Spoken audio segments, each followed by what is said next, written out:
नमस्कार दोस्तों, quantum mind के एपिसोड नंबर 3 में मैं दयानंद देवमोरे आप सबका स्वागत करता हूं। हम लोग डिस्कस कर रहे हैं वाइब्रेशंस के बारे में। जैसे कि हमने इससे पहले देखा कि हर एक एटम को अलग अलग वाइब्रेशन और फ्रीक्वेंसी होती है और हर एक चीज़ जो एटम से बनी है, ऑफ कोर्स हर एक चीज़ एटम से बनी है, तो एटम के वाइब्रेशन की वजह से हर एक चीज़ को वाइब्रेशन है। और हमने ये भी देखा कि हम ऐसे वाइब्रेशन के समुंदर में रह रहे हैं और हमारे लाइफ में जो भी घटनाएं घटती हैं, हम जो भी चीज़ें पाते हैं, हम जितना भी पैसा कमाते हैं, जितनी भी बीमारियां हमारे अंदर आती हैं, वो सभी वाइब्रेशंस हैं जो हमने अट्रैक्ट किए हुए हैं। जैसे कि एक रेडियो पे एक स्टेशन लगता है, उसी तरह से हमारे इस रेडियो में बहुत सारे वाइब्रेशंस हमने अट्रैक्ट करके बहुत सारे स्टेशंस लगा रखे हैं। तो ये मैकेनिज्म समझने की हम कोशिश करते हैं कि ये होता कैसे है, ये वाइब्रेशन अट्रैक्ट कैसे होता है। जब तक हम ये नहीं समझेंगे तब तक जो भी आप टेक्निक्स फॉलो करोगे लॉ ऑफ अट्रैक्शन के, उसमें उससे आपको रिजल्ट इतना नहीं आएगा। तो इसीलिए मैं ये मैकेनिज्म समझाने की कोशिश कर रहा हूँ। तो देखते हैं कि ये होता कैसे है। तो उससे पहले हमें एक कॉन्सेप्ट का हमें एक कॉन्सेप्ट के बारे में समझना होगा और वो कॉन्सेप्ट है ईश्वर, गॉड। ये बोलने से पहले मेरी ये अपेक्षा नहीं है कि आपको गॉड पे ट्रस्ट होना चाहिए, आपको भगवान पे विश्वास होना चाहिए, विश्वास नहीं होना चाहिए। जो भी आपका माइंडसेट है, I respect your point of view, but still कुछ चीज़ों के बारे में बोलना ये बहुत ज़रूरी है। जब तक आप एक सुपर पावर को नहीं मानोगे तब तक लॉ ऑफ अट्रैक्शन आपके बारे में काम नहीं करेगा। तो देखते हैं कि ये गॉड नाम की चीज़ क्या है। हम सब साइंस बिलीवर्स हैं, साइंस ने बहुत से कंफर्ट्स हमें दिए हैं, जैसे कि वो ये मोबाइल या फिर ये कैमरा, ये ट्राइपॉड, सब जो लाइट्स, कार्स, सब जो चीज़ें हम इस्तेमाल करते हैं वो साइंस की देन है। इससे कोई नकार नहीं सकता। मतलब साइंस का जो डेवलपमेंट है, इट इज़ इनक्रेडिबल। बट उसी के साथ दूसरा साइड भी हमें देखना पड़ेगा। जैसे कि साइंस के रीच में बहुत सी बातें नहीं है। हमारे शरीर के अंदर जो भी हो रहा है, ऐसे लगता है कि कोई सुपर पावर उसको कंट्रोल कर रही है। हमारे शरीर में ब्लड तैयार होता है या फिर लंग्स एक तरीके से काम करते हैं, किडनीज काम करती हैं, लीवर काम करता है, ब्रेन काम करता है, हार्ट काम करता है। वो कौन कंट्रोल करता है? मतलब ये इतना कॉम्प्लिकेटेड मैकेनिज्म है। हमारे अंदर जितने भी एंजाइम्स प्रोड्यूस हो रहे हैं, कितना कॉम्प्लिकेटेड मैकेनिज्म है ये। तो ये मैकेनिज्म कौन कंट्रोल करता है? हम कितने भी भुलक्कड़ क्यों ना हो, हम सांस लेना नहीं भूलते, हम सोए हुए हैं तो भी हम सांस लेना नहीं बोलते।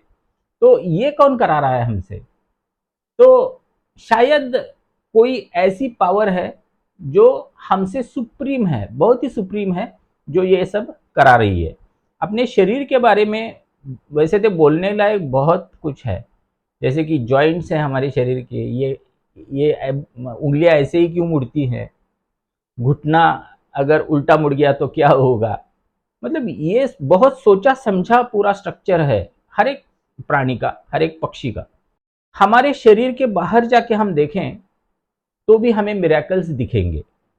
जैसे कि एक पेड़ को ले लो, उस पेड़ का जो सीड होता है, वो सीड कितना छोटा, कितना भी छोटा हो, उसमें इतना इंटेलिजेंस भरा है कि वो पूरा पेड़ जनरेट कर सकता है। इसलिए ऐसे बोलते हैं ना कि एक एप्पल में कितने सीड हैं आप गिन सकते हो, लेकिन एक सीड में कितने एप्पल हैं वो हम नहीं गिन सकते, अनगिनत होते हैं। मतलब कितना इंटेलिजेंस है इस, मतलब नेचर में। कोई अगर पेड़ को देखो तो उसके पत्ते, उसके रूट्स, उसके स्टेम्स बहुत मिराकुलसली काम कर रहे हैं। आपने एक बार अगर ऐसा सोचना स्टार्ट कर दिया कि हमारे आजू बाजू में जस्ट मिराकल्स हैपन हो रहे हैं, मिराकल्स घट रहे हैं, तो आपको समझ में आएगा कि कितने मिराकल्स घट रहे हैं। तो इसी को थोड़ा आगे बढ़ाते हैं। ये जो सुप्रीम पावर है उसका एग्जिस्टेंस सबसे पहले हम स्वीकार करते हैं कि कोई तो है जो ये पूरी चीजें वेल ऑर्गेनाइज्ड तरीके से कर रहा है। अब वेल ऑर्गेनाइज्ड तरीका क्या होता है? अगर एक आम का पेड़ है तो उसको आम ही लगेगा, दूसरा कोई फल नहीं लगेगा। इसको बोलते हैं ऑर्गेनाइज्ड तरीका। तो ये वेल ऑर्गेनाइज्ड है, इसमें थोड़ा सा भी बदल आ गया तो डिजास्ट्रस होगा वो। तो ये जो चीज है इसको बोलेंगे हम गॉड, या इसको बोलेंगे ईश्वर। तो ये ईश्वर लॉ ऑफ अट्रैक्शन के बारे में क्या करता है उसके बारे में थोड़ा बात करते हैं। तो उसको दूसरा नाम देते हैं अभी, उसको बोलेंगे फील्ड ऑफ प्योर पोटेंशियल। मतलब एक ऐसी शक्ति, ऐसी सुप्रीम पावर जिसमें कुछ भी करने का पोटेंशियल है। पोटेंशियल का मतलब क्या होता है? क्षमता। सपोज कि एक पत्थर पड़ा है तो उस पत्थर का पड़ा होने से उसमें कुछ पावर नहीं आती। अगर वही पत्थर अगर ऐसे किया जाए तो उस पोजीशन की वजह से उसमें पावर आ जाती है, उसको बोलते हैं पोटेंशियल। उसके पोजीशन की वजह से उसमें पावर आ गई। तो जिसमें पोटेंशियल होता है वो पोटेंशियल एक्चुअली क्या करता है? जिस चीज में पोटेंशियल है वो चीज कुछ भी नहीं करती, वो चीज कुछ भी नहीं करती। उसको स्टिमुलस देना जरूरी होता है। मतलब अगर पत्थर ऐसे पकड़ा रहा तो वो कुछ नहीं करेगा, उसको फेंकना पड़ेगा। तो मतलब उसका पोटेंशियल एनर्जी का कन्वर्जन होना चाहिए। तो उसी तरह से ये जो फील्ड है जिसको हम ईश्वर बोलते हैं, गॉड बोलते हैं, इसको फील्ड ऑफ प्योर पोटेंशियल बोला जाता है, जिसमें कुछ भी करने की क्षमता है, कुछ भी। एक एक्सपेरिमेंट करते हैं। अभी हमारे घड़ी में कितने बजे हैं देखिए आप, XYZ जो भी आपके टाइम हुआ होगा, ये टाइम इस अर्थ पे, इस यूनिवर्स में सबके लाइफ में आया है। और पता है ये टाइम हर एक के लिए अलग अलग है। इसी वक्त किसी ने नया जन्म लिया होगा, इसी वक्त किसी ने आखिरी सांस ली होगी, इसी वक्त कोई पत्थर पर्वत से नीचे आता होगा, इसी वक्त किसी पत्थर से मूर्ति बनाई जा रही होगी। तो हर एक के लाइफ में ये जो मोमेंट आके गया वो अलग अलग था। और ये किसने डिजाइन किया था? फील्ड ऑफ प्योर पोटेंशियल, जिसको हम ईश्वर बोलते हैं, जिसको हम गॉड बोलते हैं। तो ये गॉड एग्जैक्टली काम कैसे करता है? ये आपकी किस भाषा को वो सुनता है। गॉड को कौन सी भाषा समझ में आती है? इंग्लिश, हिंदी, मराठी या और कुछ गुजराती? गॉड को कोई भाषा समझ में नहीं आती।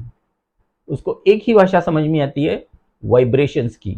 जो भी वाइब्रेशंस, वो सिर्फ वाइब्रेशंस को ऑर्गेनाइज कर रहा है, वो वाइब्रेशंस को ऑर्गेनाइज कर रहा है। अगर हमारे अंदर से कुछ वाइब्रेशंस बाहर निकले तो वो फील्ड ऑफ प्योर पोटेंशियल है, वो पोटेंशियल को एक्टिवेट करते हैं और उसी टाइप का रिजल्ट हमारे लाइफ में हमें मिलता है। तो गॉड को कौन सी भाषा समझ में आती है? वाइब्रेशंस की। गॉड कैसे वर्क करता है देखेंगे हम अगले एपिसोड में। तो आपने क्या करना है? चैनल को सब्सक्राइब करना है, वीडियो शेयर करना है, कमेंट्स करने हैं। तो दोस्तों आज इतना ही, फिर मिलेंगे संडे 7 PM। Thank you.